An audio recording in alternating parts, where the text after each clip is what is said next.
इसके आगे है पश्चिम के क्रांतिकारी विचारों का प्रभाव। छठा है पश्चिम के क्रांतिकारी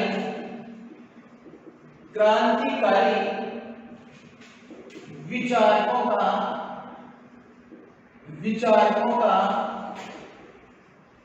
प्रभाव।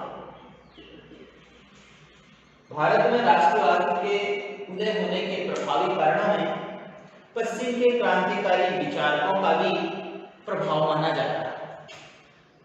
ये पश्चिम के जो क्रांतिकारी विचारक हैं वो स्वतंत्रता से संबंधित है। किससे संबंधित है? स्वतंत्रता से संबंधित है। और स्वतंत्रता से संबंधित जो विचारक हैं जैसे गैरीबाल्डी है,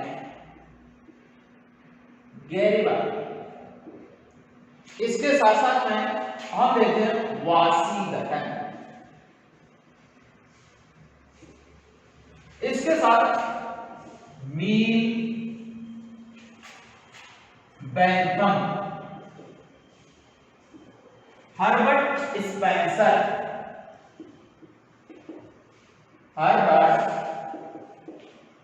स्पेंसर, ये जितने भी जो विचारक हैं वो विचारक स्वतंत्रता के प्रतिपादक और स्वतंत्रता के विचारों को प्रतिपादित करने वाले विचारक माने जाते हैं।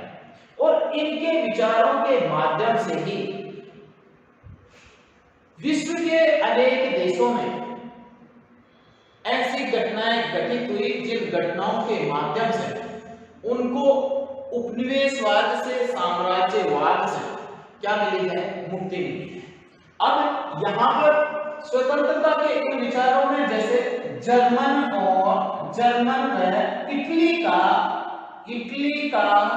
एकीकरण, इस प्रकार की जो घटना है ये घटना भी पूरे विश्व को प्रभावित करने वाली है।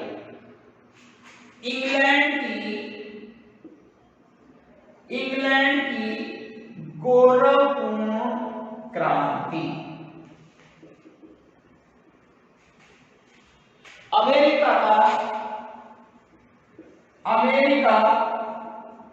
का स्वतंत्रता संग्राम,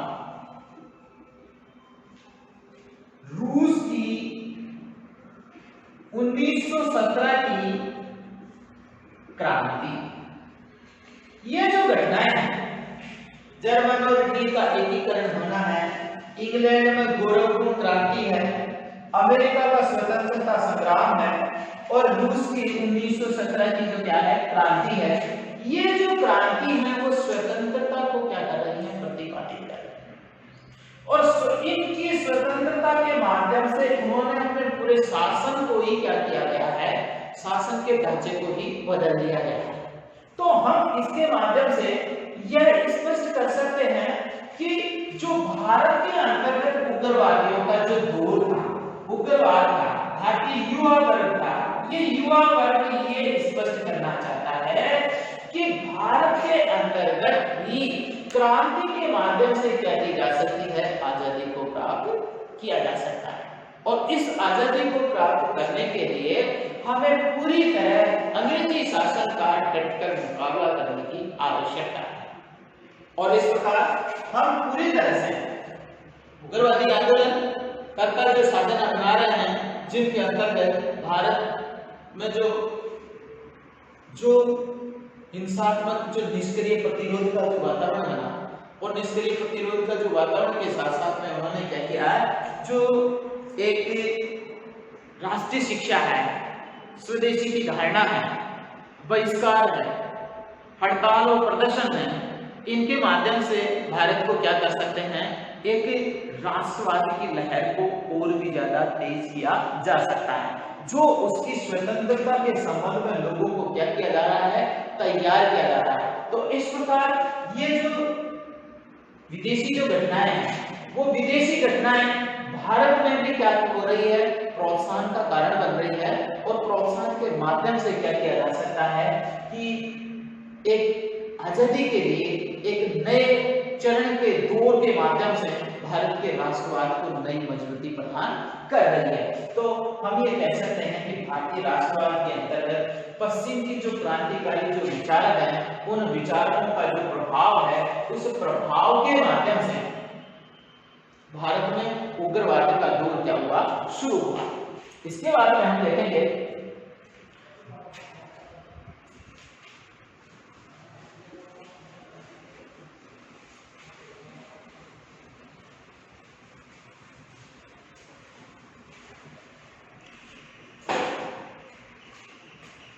लाल बाल और पाल का नेतृत्व, लाल बाल और पाल का नेतृत्व।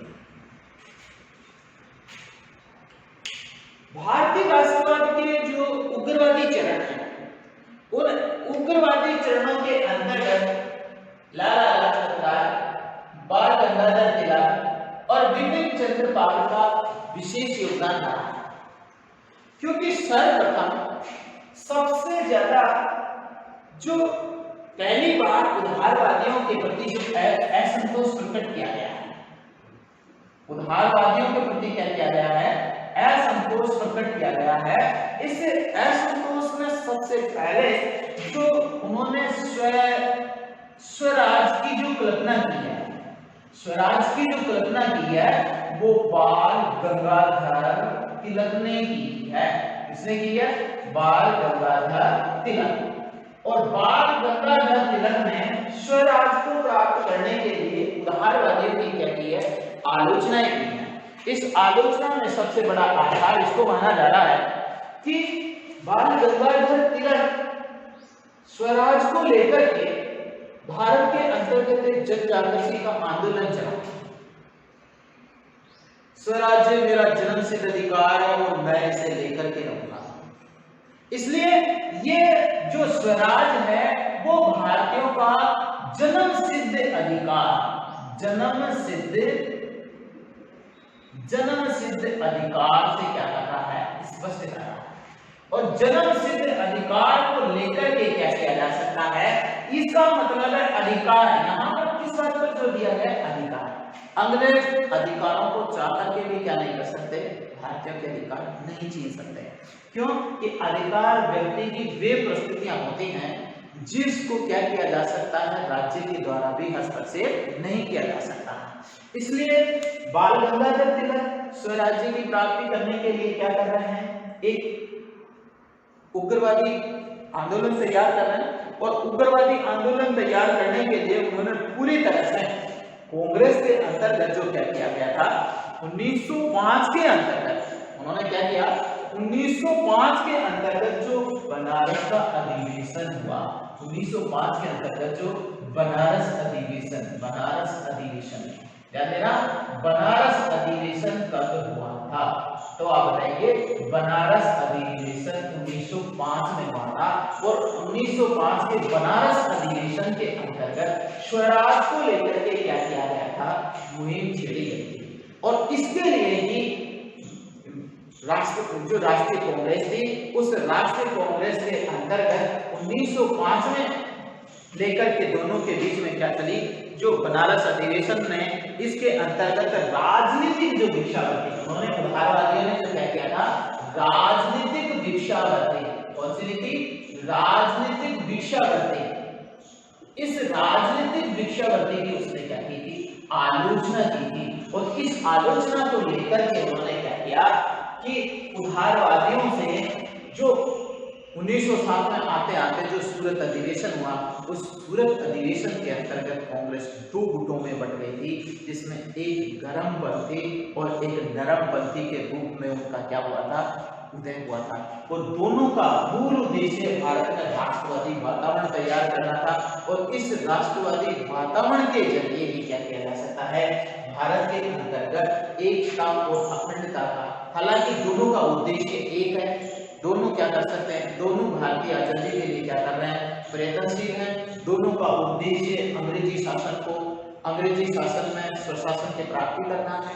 लेकिन इस स्वशासन की प्राप्ति करने के दोनों के जो तरीके हैं दोनों के अलग अलग तरीके हैं और उस तरीके को लेकर के उदारवादी और उग्रवादियों के बीच में मतभेद है। और मतभेद होने की वजह सबसे बड़ी ये है कि उदारवादी अंग्रेजी शासन को न्यायप्रिय, उनके हर एक प्रकार के कार्यों को वरदान मानता है, जबकि जो उग्रवादी हैं उनकी इस प्रकार की नीति हुई राजनीतिक भिक्षावृत्ति कहकर के उनकी क्या करते हैं, आलोचना करते हैं। और इसी की वजह से लाला लाजपत राय, बाल गंगाधर तिलक और बिपिन चंद्र पाल ने एक सांस्कृतिक और धार्मिक पुनर्जागरण का वातावरण तैयार करके एक राष्ट्रीय शिक्षा का वातावरण चलाया, जो राष्ट्रीय शिक्षा उन्होंने पूरी तरह से किसके अंतर्गत, हमारा उद्देश्य दया याचना नहीं है। देखिए लाला लाजपत राय है, लाला लाजपत राय, लाला लाजपत राय ने क्या कहा, हमारा उद्देश्य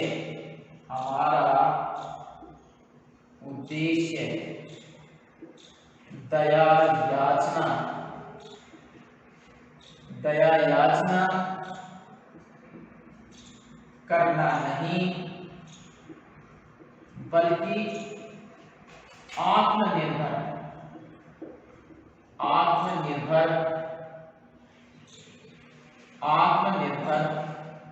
बनना है।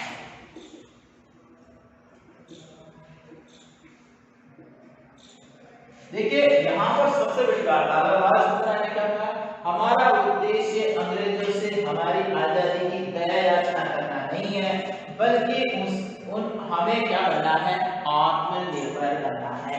आत्मनिर्भर बनने के लिए हमें क्या करना होगा, अंग्रेजों के समान अपने मानसिक और अपनी शारीरिक सुदृढ़ता को मजबूत करना होगा, जब जाकर के हम नेतृत्व और निर्णय करने में कामयाब होंगे और अंग्रेजी शासन के खिलाफ लड़ सकेंगे। तो यही जो वातावरण है, जो आत्मनिर्भरता का वातावरण बना रहा है, और आत्मनिर्भरता के अंतर्गत जो एनी बिसेंट ने जो बात कही है, वो केवल किसके लिए आत्मनिर्भर,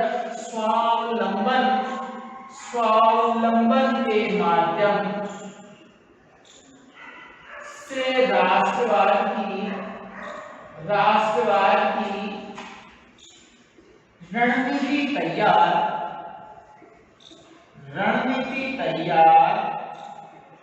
करनी है। इस प्रकार लाल बहादुर पाल ने जो नेतृत्व किया और जो निष्क्रिय प्रतिरोध की नीति अपनाई, जो बहिष्कार की नीति अपनाई, राष्ट्रीय शिक्षा का जो वातावरण तैयार किया, वो एक जन जागृति देने वाला कार्य था।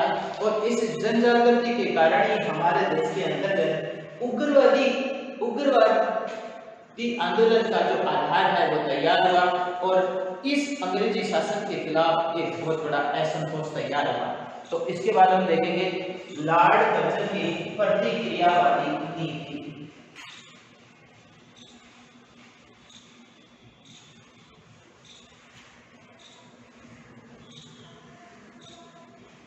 लॉर्ड कर्जन की प्रतिक्रियावादी नीति।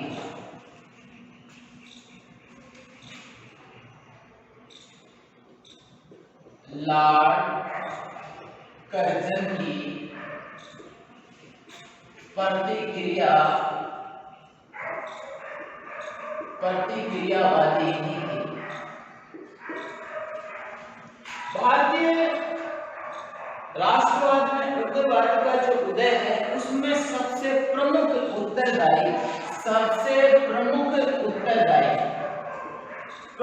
उत्तरदायी कारणों में अगर किसे माना जाता है तो लॉर्ड कर्जन की प्रतिक्रियावादी नीति को माना जाता है।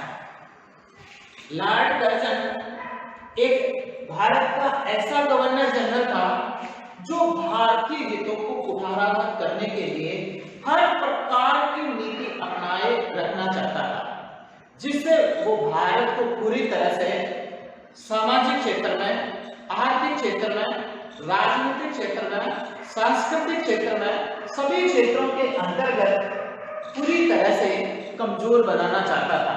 उसका सबसे बड़ा उद्देश्य था फूट डालो राज करो की नीति, और फूट डालो राज करो की नीति अपना करके वो भारत के अंतर्गत जो एकता और राष्ट्रवादी जो वातावरण था, उस वातावरण को क्या करना था, कमजोर बनाए रखना था। तो हम देखते हैं कि जो लॉर्ड कर्जन था, उस लॉर्ड कर्जन ने हम इस देश के अंतर्गत गवर्नर जनरल के रूप में रहते हुए ऐसे कार्य किए जिसकी वजह से भारत के अंतर्गत अंग्रेजी शासन के खिलाफ एक बहुत बड़ा असंतोष तैयार हुआ। और इस असंतोष होने के पीछे इनकी प्रमुख नियम है, जिसमें सबसे पहला ये है 1851 का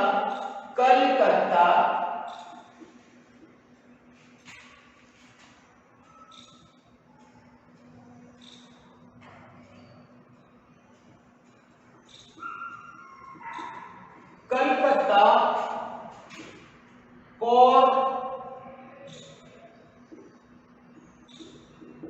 कॉर्पोरेशन अधिनियम। सबसे पहले लॉर्ड कर्जन ने जो अधिनियम प्रस्तुत किया गया वो 1891 का कलकत्ता कॉर्पोरेशन अधिनियम प्रस्तुत किया गया।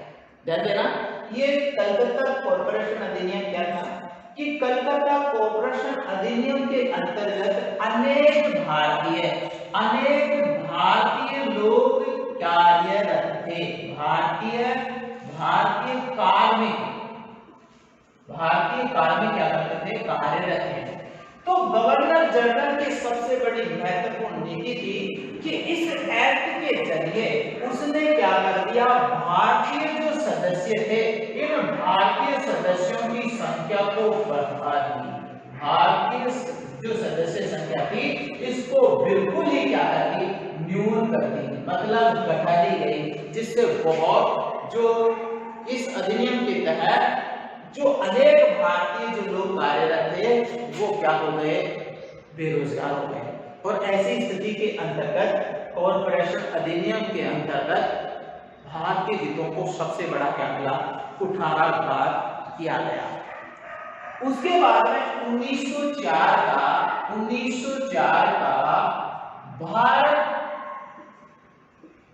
भारतीय विश्वविद्यालय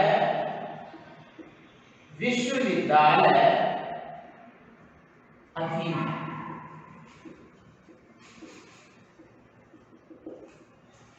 1904 में भारतीय विश्वविद्यालय अधिनियम के तहत भारतीय जो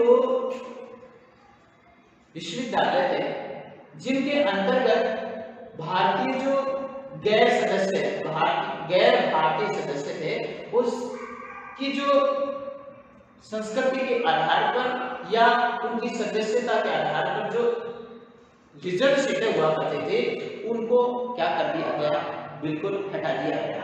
और भारतीय विश्वविद्यालय अधिनियम के अंतर्गत पाश्चात्य शिक्षा मतलब अंग्रेजी शिक्षा को बढ़ावा देने के, अंग्रेजी शिक्षा को प्रोत्साहन देने के लिए एक विशेष संरक्षण प्रदान किया गया, जिससे भारतीय लोगों को क्या किया गया, भारतीय लोग इसके अंतर्गत पिछड़ते गए और अंग्रेजी शिक्षा की ओर एक ऐसे गुलाम वर्ग को तैयार करना था कि वो मन और मस्तिष्क से तो भारतीय हो लेकिन कार्य से, उनके विचार से, उनके दिमाग से क्या हो, वो एक अंग्रेज हो। तो इस प्रकार से इस अधिनियम के माध्यम से अंग्रेजी शिक्षा को प्रोत्साहन दिया गया और अंग्रेजी शिक्षा को एक ऐसा वर्ग तैयार करना था जो हो तो भारतीय लेकिन वो अंग्रेजों के प्रति समर्पित हो, निष्ठा हो, समर्पण हो और उनके कार्यों का, उनके हितों का अनुसरण करने वाला हो।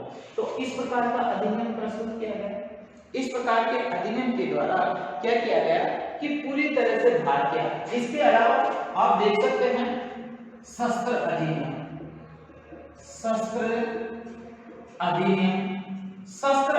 पारित किया गया।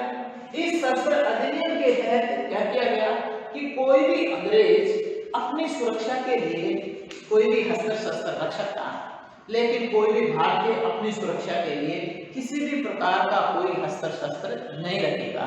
तो ये शस्त्र जो अधिनियम था वो एक अंग्रेजों को शस्त्र रखने की स्वीकृति यानी लाइसेंस लाइसेंस प्रदान करता है और ये लाइसेंस केवल अंग्रेजों को ही दिया जाता था और भारतीयों को नहीं दिया जाता था। तो इससे बहुत ज्यादा क्या हुई, असमानता पैदा हुई। इसलिए अंग्रेज भारतीयों के प्रति एक दुर्बलतापूर्ण नीति अपनाई, एक निर्दयतापूर्ण नीति अपनाई और इस निर्दयतापूर्ण नीति अपना करके वो भारतीय हितों को क्या करने लगे, कुठाराघात करने लगे। तो इसके माध्यम से हम ये समझ सकते हैं कि लॉर्ड कर्जन ने जो नीति अपनाई, जो भी अपने गवर्नर जनरल के पद पर रहते हुए कार्य किया, उसमें भारतीयों के हितों को बहुत ज्यादा कुठाराघात, दुर्बलतापूर्ण और निर्दयतापूर्ण कार्य किया, जिससे भारतीय हितों को बहुत ज्यादा प्रभावित होने का कार्य किया गया। इसके अलावा इसके कार्यकाल के अंतर्गत लॉर्ड जॉर्ज सप्तम भारत में आया और भारत के अंतर्गत इसके सम्मान के लिए, इसके सम्मान के लिए जॉर्ज सप्तम, जो उस समय का क्या है, महाराजा है, तो उसके सप्तम के समय में ये जब विक्टोरिया महारानी ये भारत में आई, तो भारत में आने के लिए शाही दिल्ली दरबार का आयोजन किया और इस दिल्ली दरबार के अंतर्गत क्या किया गया, बहुत बड़ा आयोजन किया गया, जिसके अंतर्गत पानी की तरह पैसे बहाए गए और जो भारतीयों की जो बुनियादी आवश्यकताएं थी, रोटी, कपड़ा, मकान, शिक्षा, स्वास्थ्य और जो पूरी तरह से जो निर्धनता का जो वातावरण बना हुआ था, जो दुर्दशा का जो वातावरण था, उस दुर्दशा के वातावरण को अनदेखी की गई और इस अनदेखी करने के कारण भारत में इस अंग्रेजी शासन के खिलाफ एक बहुत बड़ी क्या हुई, एक बहुत बड़ी एक आधार तैयार हुआ, एक बहुत बड़ा असंतोष तैयार हुआ, जिसके कारण हम उग्रवाद के उदय होने के कारण माने जाते हैं। तो इसके अंतर्गत हमने इसके अलावा और देख सकते हैं कि 1905 का बंगाल विभाजन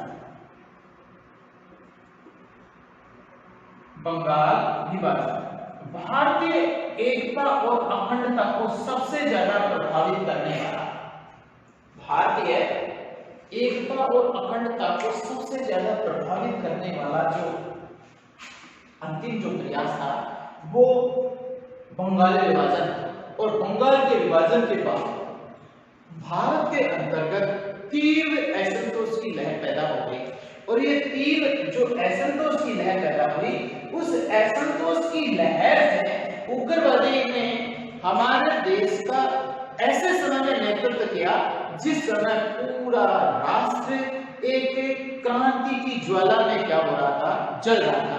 तो ये केवल अंग्रेजों के प्रति होने वाला एक दुर्भावनापूर्ण व्यवहार था कि वो कूट डालो राज करो की नीति अपना करके भारतीयों के साथ में क्या करना चाहते थे, हमेशा के लिए उनका दमनात्मक नीति अपनाए रखना चाहते थे और जिसका भारतीयों ने पूरी तरह से क्या किया, विरोध किया। और इस विरोध के परिणाम स्वरूप ही भारत के अंतर्गत एक जन आंदोलन तैयार हुआ और इस जन आंदोलन का जो नेतृत्व था वो उग्रवादियों के द्वारा किया गया, जिसको हम भारतीय राष्ट्रवाद के द्वितीय चरण उग्रवादियों के काल के नाम से जानते हैं। तो ये हमारे राष्ट्रवाद के उदय होने के सबसे महत्वपूर्ण कारणों के अंतर्गत जाना जाता है। तो हमने भारतीय राष्ट्रवाद को ये परीक्षा की दृष्टि से बड़ा महत्वपूर्ण प्रश्न भी माना जाता है। तो कई बार ये छोटा 5 नंबर का प्रश्न है और कई बार ये जो प्रश्न है वो निबंधात्मक प्रश्न के रूप में भी पूछ लिया जाता है कि भारतीय राष्ट्रवाद के चरण के क्या कारण थे और उनमें तुलना भी पूछ ली जाती है कि उग्रवाद और उदारवादियों के उदय के कारणों में क्या अंतर माना जाता है। तो हमने सबसे पहले देखा, पहले उदारवादियों के उदय के कारण देखा था और 2 नंबर पर हमने देखा है उग्रवादियों के उदय के कारण। और उग्रवादियों के उदय के कारणों में जैसे कि हमने देखा 1892 का सुधार अधिनियम है, इसके साथ में धार्मिक पुनरुत्थान और सांस्कृतिक पुनर्जागरण का जो आधार है वो है, इसके साथ साथ में आर्थिक असंतोष है, प्राकृतिक आपदाएं हैं इसके अलावा भारतीयों के साथ जो कटुता और अंग्रेजों का जो अहंकारपूर्ण व्यवहार है, उस प्रकार का वातावरण है। विदेशों में भारतीयों के साथ में जो दुर्व्यवहार किया जा रहा है, भारत को कुत्तों के नाम से, भारतों को निग्रो, हबसी और अनेक अपमानजनक शब्दों से पुकारा जाने लगा है, जिससे भारत में असंतोष का वातावरण पैदा हुआ। और इसके साथ साथ में उस समय में जब भारत का जो असंतोष है वो चरम सीमा पर था, ऐसे समय पर लाल बाल पाल ने नेतृत्व किया। और ये लाल बाल पाल के द्वारा जो नेतृत्व किया गया है, जो हमारे राष्ट्रवाद को और भी ज्यादा बढ़ावा देता है, क्योंकि ऐसे समय के अंतर्गत राष्ट्रीय शिक्षा का वातावरण हुआ। भारतीय सभ्यता और संस्कृति की ओर भारतीयों का क्या हुआ, झुकाव बढ़ा। हिंदुत्व की संस्कृति की ओर प्रेरणा मिली। अरविंद घोष, एनी बेसेंट और जो भारतीय जो हिंदुत्व से ओतप्रोत जो सांस्कृतिक जो वातावरण है, जिसमें स्वामी दयानंद सरस्वती है, इसके अलावा स्वामी विवेकानंद है, इन्होंने भारत को अपनी जो संस्कृति है उसकी ओर आकर्षित करने का काम किया। इसके साथ साथ में लॉर्ड कर्जन का ऐसा कार्य है जो भारतीयों के हितों की अनदेखी करके अपने शाही सांस्कृतिक के अंतर्गत जीवन जीने की जो तौर तरीके हैं, वो भारतीयों में असंतोष का वातावरण कहलाता है। और अंततः जो सबसे बड़ा मुख्य कारण बना कि कूट डालो राजद्रोह की नीति, जो बंगाल का विभाजन है, वो बंगाल का विभाजन भारतीय की आत्मा को ही झकझोर कर देता है। और इसके माध्यम से भारतीयों को पूरी तरह से उग्रवादी एक आंदोलन तैयार होने का आधार तैयार होता है। और ये आधार तैयार हुआ जिसकी एक मिसाल है वो कब जाकर के टूट हुई कि आपको पता है कि बनारस का जो अधिवेशन है, बनारस अधिवेशन, और बनारस अधिवेशन हुआ 1905 के अंतर्गत। और 1905 के अंतर्गत बाल गंगाधर तिलक ने उदारवादियों की आलोचना की। उदारवादियों की क्या की है, आलोचना की है। और ये आलोचना उसकी किसकी वजह से की है, ये आलोचना की है राजनीतिक भिक्षावृत्ति की नीति, राजनीतिक भिक्षावृत्ति कहकर के इनकी आलोचना की है। और ये राजनीतिक भिक्षावृत्ति उनको क्यों कहा गया, क्योंकि इस समय हमारे जो देश है उस देश के अंतर्गत जो 1905 में जो बंगाल का विभाजन हुआ, इस बंगाल विभाजन को भारत में एक शोक दिवस के रूप में मनाया गया। इसके दिवस के रूप में एक शोक दिवस के रूप में मनाया गया। और शोक मनाए जाने के कारण उदारवादियों ने भी इस नीति को पूरी तरह से अंग्रेजों की एक सहन शक्ति को आधार माना।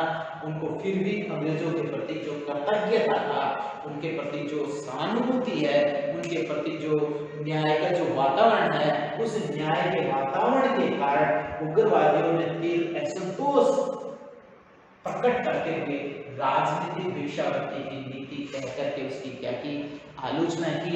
और तिलक ने अपने इस उद्देश्य में स्वराज के संकल्प की क्या कर दी, घोषणा कर दी। और उसमें ये कह दिया कि स्वराज्य मेरा जन्मसिद्ध अधिकार है और मैं इसे लेकर के रहूंगा।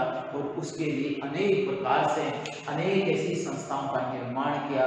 जगह जगह पर ऐसी संस्थाओं के माध्यम से जन जागृति, समाचार पत्रों के माध्यम से अनेक प्रकार की जो भारत के अंतर्गत जो एक प्रकार की जो वातावरण तैयार किया गया, जिससे भारत को एक राष्ट्रीय आंदोलन की पृष्ठभूमि तैयार करने का आधार तैयार हुआ।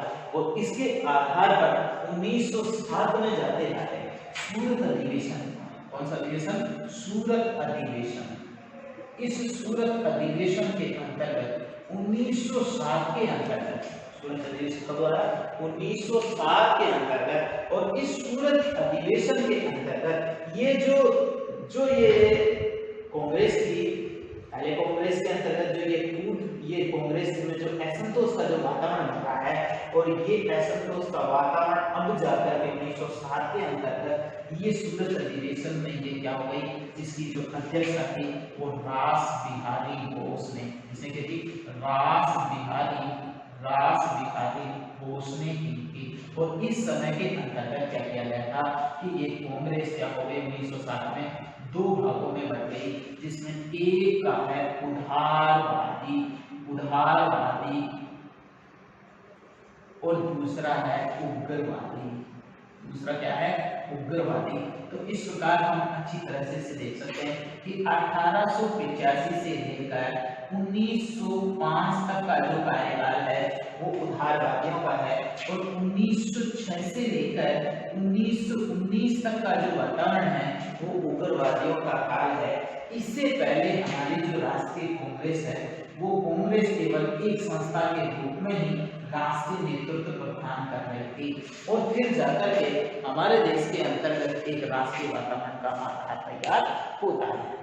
तो हमने देखा कि ये जो राजनीतिक जो आधार है, इस राजनीतिक आधार पर भारत के अंतर्गत एक सबसे बड़ी जो लहर है वो एक क्रांतिकारी आंदोलन के रूप में चल रही है, और हम अब इसके आगे के चरण में देखेंगे कि भारत में राष्ट्रवाद के जो उग्रवादियों के द्वारा जो आंदोलन के जो तरीके थे वो कौन कौन से अपनाए गए। आप इसका स्क्रीनशॉट ले सकते हैं और इसको अच्छी तरह से ध्यान में रखना। ये क्वेश्चन भी आता है और ये परीक्षाओं में जो प्रतियोगिता परीक्षाएं हैं उनमें भी आता है। तो इसमें देखिएगा कि सबसे पहले स्वराज की जो घोषणा थी वो कब की गई थी? तो आप बताएंगे स्वराज की जो घोषणा थी वो बनारस अधिवेशन में 1905 में की गई थी। कब की गई थी? 1905 में की गई थी। आप देखेंगे सबसे पहली बार कांग्रेस में सबसे पहली बार असंतोष कौन से अधिवेशन में देखने को मिला? तो आप बताएंगे बनारस अधिवेशन के अंतर्गत मिला। आप ये देखो कि उदारवादियों की क्या क्या करके आलोचना करते थे? तो आप बताएंगे राजनीतिक भिक्षावृत्ति। आपको पूछ रहेगा कि तिलक का एक मुख्य वो उद्घोष क्या था? स्वराज्य मेरा जन्मसिद्ध अधिकार है और मैं इसे लेकर के रहूंगा। इसके अलावा आप देखेंगे कि कांग्रेस का विभाजन है वो कब हुआ था? कांग्रेस का विभाजन 1907 में हुआ था। उसकी अध्यक्षता किसने की थी? रासबिहारी बोस ने की थी। और उसके अंतर्गत कांग्रेस दो भागों में बटी, जिसको एक को कहते हैं नरम, एक को हम नरम भी कहेंगे और दूसरे को कहेंगे गरम। इनका दो नाम है। इसको नरम को हम उदारवादी कह सकते हैं और गरम को हम उग्रवादी कह सकते हैं। ये दोनों विचारधारा है। लेकिन ये स्वयं बाल गंगाधर तिलक ये कहते हैं कि हमें जो उग्रवादियों की जो उपाधि मिली है वो अपने लक्ष्यों से नहीं बल्कि हमारे साधनों से मिली है। ध्यान देना, बाल गंगाधर तिलक ने क्या कहा? बाल गंगाधर तिलक ने कहा कि हमें जो उग्रवादियों की जो उपाधि मिली है वो हमारे लक्ष्यों से नहीं बल्कि हमारे साधनों से मिली है, क्योंकि हमने हमारे राष्ट्रवाद के लिए जो हमने देशभक्ति का जो कार्य किया है वो पूरी तरह से जो उग्रवादी तरीके अपना करके उसे प्राप्त करने की कोशिश किएंगे, क्योंकि अंग्रेज साम्राज्यवादी हैं और साम्राज्यवाद अपनी सीमाओं में विस्तार करना चाहता है। वो हमारे इस उदारवादी तरीके की नीति को कभी भी स्वीकार नहीं करेंगे। लाला लाजपत राय ने भी क्या कहा? लाला लाजपत राय ने भी ये अपने शब्दों में स्पष्ट रूप से कहा कि ब्रिटिश सरकार एक व्यवसायी है। ब्रिटिश सरकार क्या है? एक व्यवसायी है। वो दबाव की भाषा को ही अच्छी तरह से समझ सकती है। किसकी भाषा को? दबाव की भाषा को ही समझ सकती है। अतः हमें दबाव की भाषा के लिए किसका सहारा लेना पड़ेगा? क्रांति का सहारा लेना पड़ेगा। और उस क्रांति में निष्क्रिय प्रतिरोध शब्दों का इस्तेमाल किया है। कौन से शब्दों का? निष्क्रिय प्रतिरोध शब्दों का। निष्क्रिय प्रतिरोध शब्दों का मतलब किससे लिया जाता है कि आवश्यकता पड़ने पर, जहां पर उदारवादी बिल्कुल अहिंसा की नीति पर काम कर रहे हैं। कौन सी नीति पर? अहिंसा पर, संवैधानिक शासन। इनका मूल उद्देश्य कौन सा है? संवैधानिक शासन, संवैधानिक नीति के आधार पर काम कर रहा है। और ये जो काम कर रहे हैं वो निष्क्रिय प्रतिरोध का मतलब है कि ये जो काम करेंगे आवश्यकता पड़ने पर ये हिंसा का भी सहारा ले सकते हैं।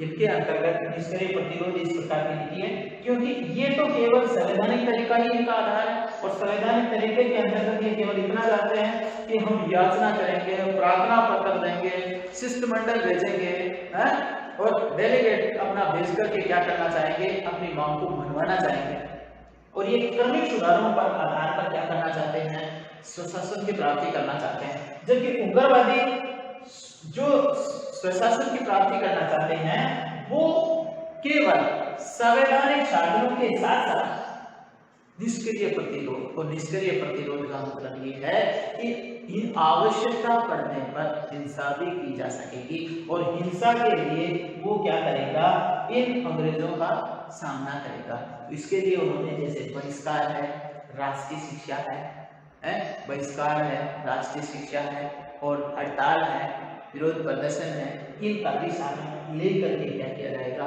अंग्रेजी शासन का विरोध किया जाएगा। और इस वातावरण, हालांकि ये एक प्रकार का लक्ष्य है और इसको पूरी तरह से जनवादी बनाने का, एक जन जन का आंदोलन बनाने का जो आधार है वो उग्रवादियों ने तैयार किया है। तो इस प्रकार हम कह सकते हैं कि ये जो उग्रवादी हैं वो पूरी तरह से हमारे राष्ट्रीय आंदोलन को चरम उत्कर्ष तक पहुंचाने का काम किया है। हालांकि उदारवादियों के बारे में भी ये कहा कि अगर एक उदारवादियों ने अगर इस प्रकार का कार्यक्रम 30 वर्षों के अंतर्गत अगर इस प्रकार का वातावरण तैयार नहीं किया होता तो गांधी का जो सत्याग्रह है वो भी सफल नहीं होता। वो सफल क्यों नहीं होता? वो सफल इसलिए नहीं होता क्योंकि जो भारतीय आजादी की जो परिपक्वता थी, भारतीय आजादी के लिए जो लोगों में अथाह उत्साह का जो वातावरण तैयार किया वो उदारवादियों के द्वारा ही प्रस्तुत किया गया था। इसके आगे हम देखेंगे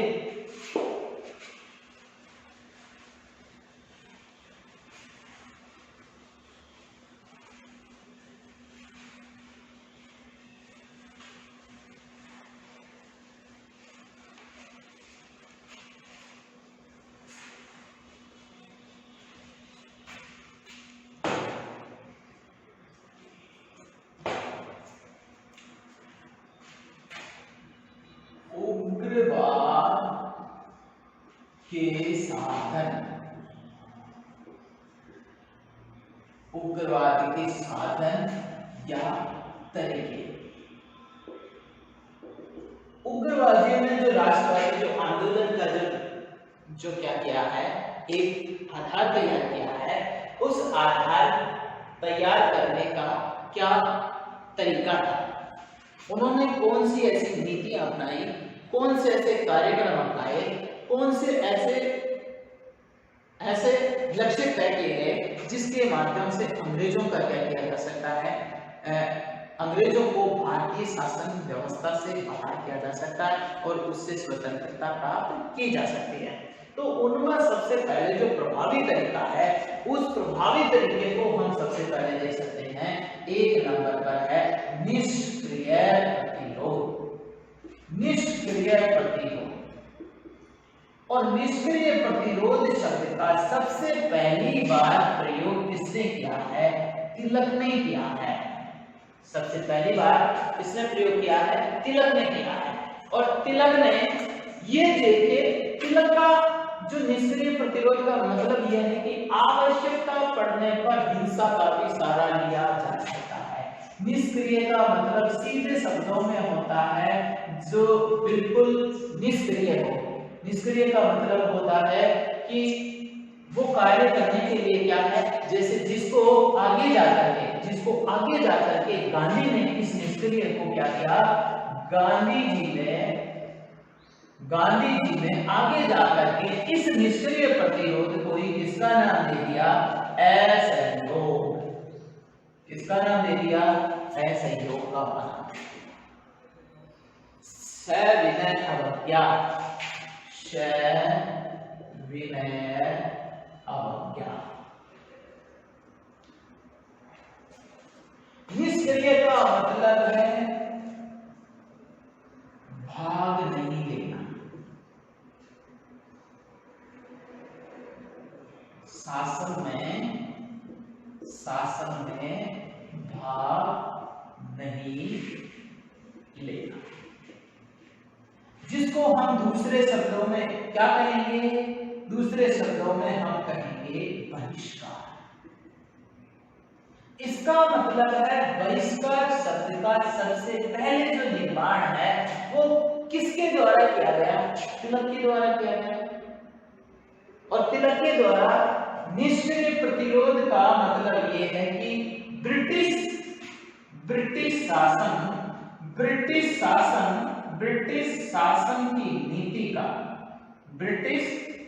शासन की नीति का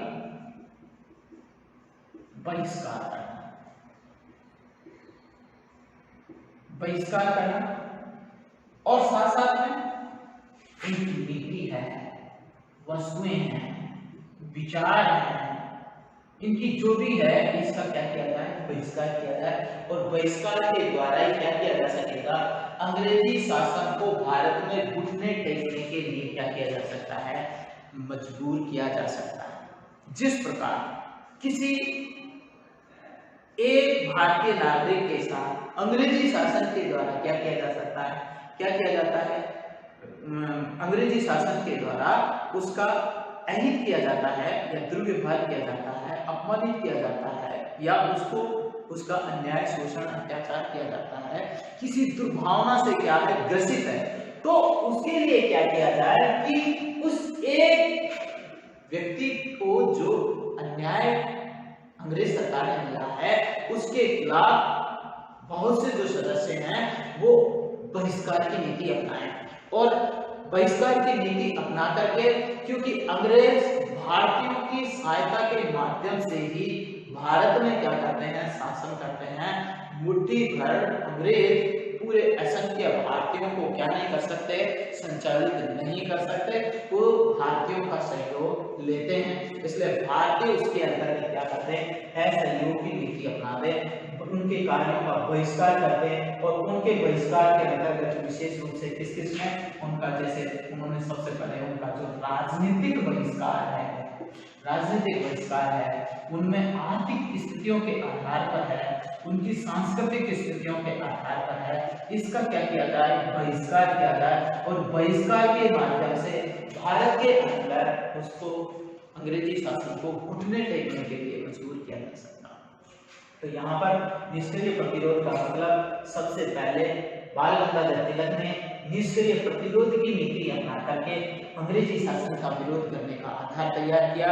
और इस शासन के लिए सबसे बड़ा जो महत्वपूर्ण आधार है, जैसे कि उदारवादियों ने जो नीति अपनाई थी, कौन सी जो नीति अपनाई थी, वो नीति और जो साधन थे वो साधन बिल्कुल क्या थे? अप्रभावी थे। और इस अप्रभावी नीति के कारण लोकमान्य बाल गंगाधर तिलक ने अपने इस नीति और साधन को प्रभावी बनाने के माध्यम से अंग्रेजी शासन को क्या किया जा सकता है? अंग्रेजी शासन को भारत में पूरी तरह से कमजोर बनाया जा सकता है और भारतीय हितों की अनदेखी से रोका जा सकता है। तो ये सबसे बड़ा एक आधार है। इससे वो पहले ही कह चुके हैं, बाल गंगाधर तिलक पहले ही कह चुका है, क्या कह चुका है कि हमें जो उग्रवादियों की जो उपाधि मिली है वो उपाधि हमारे साधनों से मिली है, और इस साधनों के माध्यम से ही हमें उग्रवादियों के नाम से जाना जाता है। तो एक तो सबसे पहला आधार है निष्क्रिय प्रतिरोध। और निष्क्रिय प्रतिरोध का मतलब है शासन में भाग नहीं लेना, बहिष्कार की नीति अपनाना, विदेशी वस्तुओं का बहिष्कार करना, विदेशी राजनीतिक, विदेशी न्याय, विदेशी शिक्षा, विदेशी सभी प्रकार की जो अंग्रेजी शासन जिसमें अंग्रेजों का हित हो रहा है उसको पूरी तरह से क्या करना है? बहिष्कार करना है। तो एक तो ये नीति की बहिष्कार किया जाए। अब इसका दूसरे शब्दों में ये भी कहा जा सकता है कि जहां आवश्यकता पड़ेगी विरोध करने की, वहां विरोध भी किया जाएगा। और हिंसा से अगर मानेंगे तो अंग्रेजों का हिंसा के द्वारा भी क्या किया जाएगा? विरोध किया जाएगा। तो ये तिलक की एक सबसे महत्वपूर्ण एक प्रभावी साधन है। और इस प्रभावी साधन के माध्यम से क्या किया गया है? अंग्रेजों का विरोध किया गया। तो एक नंबर पर हमने देखा, निष्क्रिय प्रतिरोध, और 2 नंबर पर है स्वदेशी अवधारणा। स्वदेशी धारणा उग्रवादी के जो दूसरा जो प्रभावी साधन है वो स्वदेशी है। देखिए, स्वदेशी धारणा का सीधा सा अर्थ ये दिया गया है कि स्व का मतलब होता है अपना, स्व का मतलब है अपना, और देश का मतलब है राष्ट्र, अपना राष्ट्र। इसका सीधा सा मतलब क्या हुआ कि अपने देश की बनी हुई वस्तुओं का ही, अपने देश की बनी हुई वस्तुओं का ही क्या किया जाए, प्रयोग किया जाए, और विदेशी वस्तुओं का क्या किया जाए, विदेशी वस्तुओं का बहिष्कार किया जाए। विदेशी वस्तुओं का ध्यान देना, विदेशी वस्तुओं का क्या किया जाए, बहिष्कार किया जाए। तो दो पूरक है, एक तो स्वदेशी वस्तु को अपनाया जाए और विदेशी वस्तु को क्या किया जाए, बहिष्कार किया जाए। अगर विदेशी वस्तु का बहिष्कार कराया जाए, किया जाएगा, तो क्या किया जाएगा, विदेशी वस्तुओं के बहिष्कार करने से भारत में उसका प्रभाव नहीं बढ़ेगा, और विदेशी वस्तुओं के कारण, क्योंकि भारतीयों का जो शोषण होता है, भारतीयों का जो शोषण होता है, भारतीयों पर जो क्या होता है, अन्याय होता है, भारतीयों पर जो अत्याचार होता है, उसकी सबसे बड़ी वजह क्या है, उसकी सबसे बड़ी वजह है कि हम विदेशी वस्तुओं को क्या करते हैं, विदेशी वस्तुओं को अपनाते हैं, और विदेशी वस्तुओं को अपनाते हैं तो इसकी वजह से वो हम पर इनका क्या करता है, ज्यादा से ज्यादा उच्च मूल्यों पर, उनको क्या करता है, उच्च मूल्यों पर भारतीयों को बेचते हैं, और जिससे भारतीयों का क्या होता है, शोषण होता है। और भारतीयों का जो शोषण होता है उसकी वजह से भारतीयों की जो, एक तो भारतीयों का शोषण होता है, और दो नंबर पर भारत में जो बने हैं जो उद्योग है, भारत में जो बनी हुई जो वस्तुएं हैं, उद्योग हैं, वो क्या हो जाते हैं, भारतीय जो उद्योग है, भारतीय जो उद्योग है वो पूरी तरह से क्या होंगे, नष्ट होंगे, और नष्ट होंगे तो ये उद्योग धंधे पूरी तरह से क्या हो जाएंगे, बंद हो जाएंगे। इसमें जो काम करने वाले जो भारतीय हैं वो भारतीय क्या हो जाएंगे, बेरोजगार हो जाएंगे, और बेरोजगार हो जाएंगे तो भारतीयों में पूरी तरह से क्या जाएगी, दरिद्रता जाएगी। हम पूरी तरह से किसके, अंग्रेजी शासन के क्या बन जाएंगे, कठपुतली बन जाएंगे। इसलिए बाल गंगाधर तिलक ये कहा कि शोषण से भी बच जाएं और हमारी जो आर्थिक समृद्धि है वो भी बढ़ जाए, हमारे उद्योग धंधे भी पूरी तरह से क्या हो जाए, पल्वित हो जाए। इसके लिए हमें क्या करना पड़ेगा, विदेशी वस्तुओं का बहिष्कार करना पड़ेगा और स्वदेशी वस्तुओं को अपनाया जाना पड़ेगा, जिससे हमारे राष्ट्र की समृद्धि बढ़ेगी, हमारे राष्ट्र का गौरव बढ़ेगा, हमारे व्यक्तियों को ज्यादा से ज्यादा क्या मिलेगा, कार्य करने का अवसर मिलेगा, उनको प्रोत्साहन मिलेगा, और प्रोत्साहन करने से क्या किया जाएगा कि हमारे देश के अंतर्गत जो भारतीय हैं उनमें एक प्रकार से भारतीयता के प्रति एक राष्ट्रवादी लहर पैदा होगी, जिसमें हमारी एकता और अखंडता को बनाए रखने का सबसे बड़ा आधार तैयार किया जा सकेगा। तो ये जो उदारवाद का ये दूसरा साधन था, जो सबसे प्रभावी साधन है स्वदेशी धारणा, और स्वदेशी धारणा के माध्यम से क्या किया जा सकता है, हम अन्याय के वातावरण से, शोषणकारी समाज से, अत्याचारी युग से बच सकते हैं। और वर्तमान दौर में भी इसी प्रकार का क्या किया जा रहा है, एक दौर चालू हो रहा है। आपको पता है कि हमारे इस वर्तमान स्थिति के अंतर्गत भारत और चीन इन दोनों के बीच में जो क्या चल रही है, एक बहुत बड़ी एक शीत युद्ध का सा वातावरण चल रहा है कि चीन भारत की जो सीमाएं हैं उस पर घुसपैठ करके क्या करना चाह रहा है, अपने साम्राज्य को बढ़ावा देना चाह रहा है। तो भारत ने भी एक अभियान चलाया है, उस अभियान का वर्तमान में नाम है आत्मनिर्भर भारत। और आत्मनिर्भर भारत का मतलब इससे लिया जा रहा है कि भारत में बनी हुई वस्तुओं का ही क्या है, भारत में बनी हुई वस्तुओं का ही क्या किया जाए, इस्तेमाल किया जाए, और विदेशी वस्तुओं का इस्तेमाल नहीं किया जाए। क्योंकि भारत अब सबसे ज्यादा जो चीन की बनी हुई वस्तुएं हैं उसका ज्यादा से ज्यादा इस्तेमाल कर रहा है, जिससे चीनी अर्थव्यवस्था में बहुत ज्यादा इजाफा हो रहा है। तो चीनी अर्थव्यवस्था को भारतीय अर्थव्यवस्था का जो ज्यादातर हिस्सा किसमें शामिल हो रहा है, इस चीन की अर्थव्यवस्था में। इसीलिए तो भारत में चीन में बनी हुई अनेक वस्तुएं हैं, जैसे इलेक्ट्रॉनिक से बनी हुई है, इनके ऐप बने हुए हैं, उन पर पाबंदी लगाई गई है और इन पाबंदी लगा करके ये कहा कि इस प्रकार के चीन की बनी हुई वस्तुओं का इस्तेमाल नहीं किया जाए। तो ये एक उस समय का दौर था और उस दौर के आधार पर आज भी हमें ऐसी आवश्यकता है। वो पहले भारत की आजादी, आज पहले हम राजनीतिक स्वतंत्रता की लड़ाई लड़ रहे हैं, आज हम आर्थिक स्वतंत्रता की लड़ाई लड़ रहे हैं। और आर्थिक स्वतंत्रता की लड़ाई तब तक नहीं तरीके से लड़ी जा सकती है जब तक हम पूरी तरह से स्वदेशी की भावना को नहीं अपना सकते। तो हमारे जो माननीय प्रधानमंत्री जो मोदी साहब है, उन्होंने बहुत अच्छी पहल की है कि आत्मनिर्भर भारत के माध्यम से भारत के युवाओं को एक रोजगार के अवसर, उस रोजगार के अवसर मिलेंगे। हमारे भारत के अंतर्गत जो क्या है, जो चीन के द्वारा जो हमारी अर्थव्यवस्था को जो चौपट किया जा रहा है, उसको भी रोकने में क्या की जा सकती है, मदद की जा सकती है। तो इस प्रकार का जो धारणा बनी है, तो ये सबसे बड़ा आधार है। और तीसरा जो सबसे बड़ा इसका जो प्रभावी साधन है, तीसरा जो सबसे प्रभावी साधन है वो है राष्ट्रीय शिक्षा। राष्ट्रीय शिक्षा उग्रवादियों के साधन के तीसरा सबसे प्रभावी शिक्षा है राष्ट्रीय शिक्षा। और राष्ट्रीय शिक्षा ही क्या पैदा कर सकती है, राष्ट्रवाद पैदा कर सकती है। राष्ट्रवाद पैदा करने के लिए हमें हमारे राष्ट्र की जो संस्कृति है, उस संस्कृति के प्रति क्या होना जरूरी है, गौरव, उसके गौरव पर हमें ज्यादा से ज्यादा, उसके गौरव पर ज्यादा से ज्यादा हमें, इसके गौरव को ज्यादा से ज्यादा बढ़ाने में हमें जो यश है वो हमारे राष्ट्रवादी करते हैं। और राष्ट्रीय शिक्षा के अंतर्गत इसमें स्वदेशी मूल्य है, स्वदेशी अवधारणा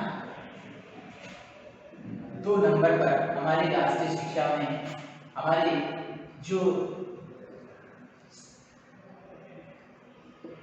हिंदुत्व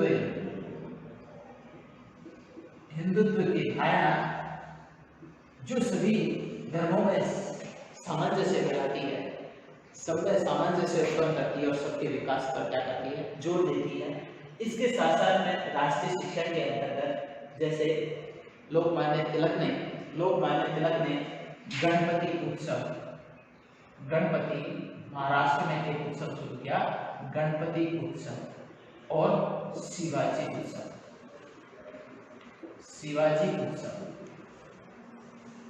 ये शिवाजी गणपति उत्सव जो हमारे इष्ट देवता के आधार पर, ये पूरे महाराष्ट्र में सबसे पहली बार अभी गणेश चतुर्थी गई है, यहाँ पर बड़ी धूमधाम से गणपति उत्सव पूरे भारत में हर्षोल्लास के साथ में मनाया जाता है। लेकिन विशेषकर महाराष्ट्र के अंतर्गत गणपति जो उत्सव है वो एक अलग तरीके से और अलग ही धूमधाम से मनाया जाता है, क्योंकि उसको वो एक प्रकार से जैसे हमारे त्योहार को हम भी वैसे तो त्योहार की तरह मनाते हैं, लेकिन यहाँ पर महाराष्ट्र में इसको एक विशेष प्रकार से आयोजन करवाया जाता है, एक राज्य स्तर पर।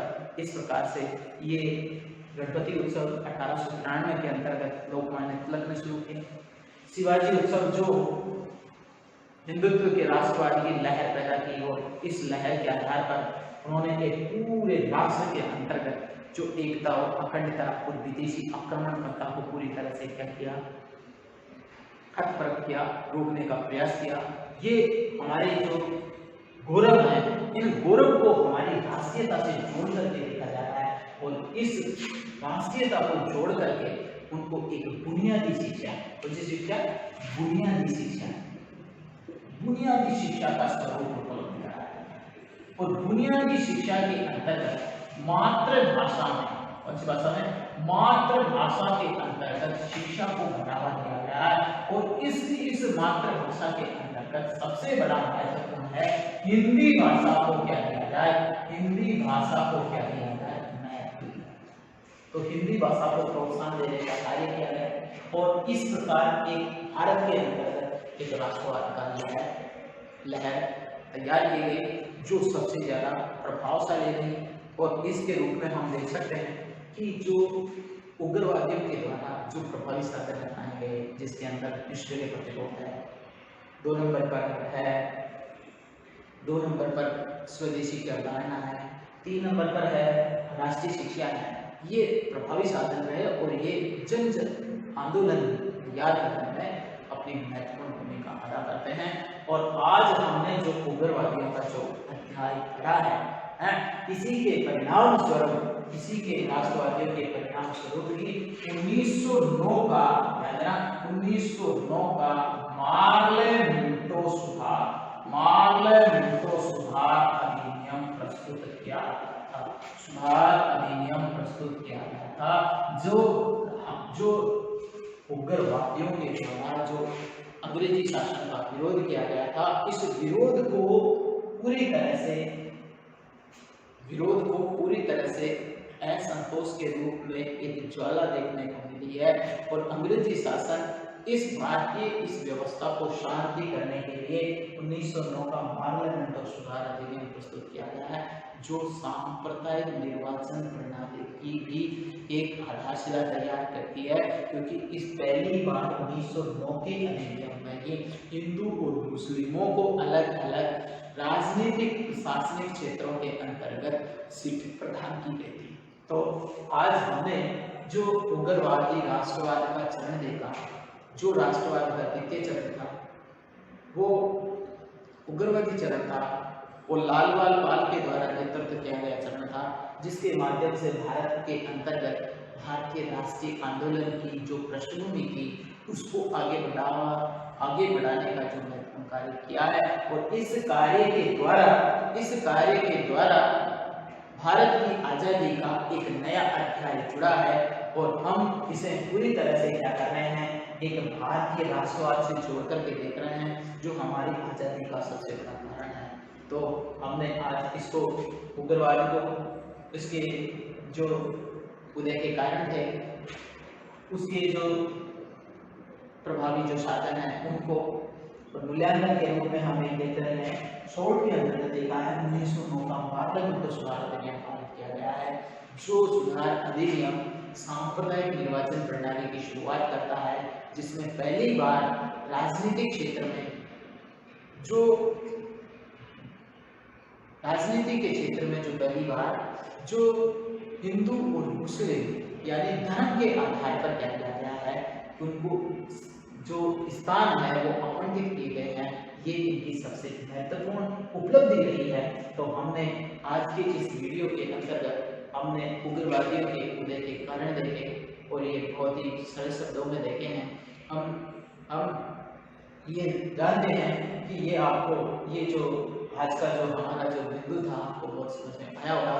और एक जो कल हमारी जो नई जो वीडियो आएगी वो गांधीवादी युग को संबोधित करेगी और गांधीवाद के जो हमारे भारतीय राष्ट्रवाद का जो सबसे अंतिम जो चरण था जिसको हमारा जो राष्ट्रवाद का जो लक्ष्य निर्धारित किया और उसको अंतिम मंजिल तक पहुंचाया और गांधी जी ने उसका नेतृत्व प्रदान किया और अहिंसात्मक नीति के माध्यम से उसको क्या किया है, उसको प्राप्त करने का जो संकल्प था उसको पूरा किया है। उसको हम आगे वाली वीडियो में देखेंगे। आप लगातार अंत तक इस वीडियो में बने रहें और लाइक करें और इसको बार बार से क्या करें, एक बार इसको रिपीट करके अच्छी तरह से समझेंगे और जो भी समस्याएं हैं उसको हम अगली कक्षा के अंतर्गत विशेष रूप से देखेंगे।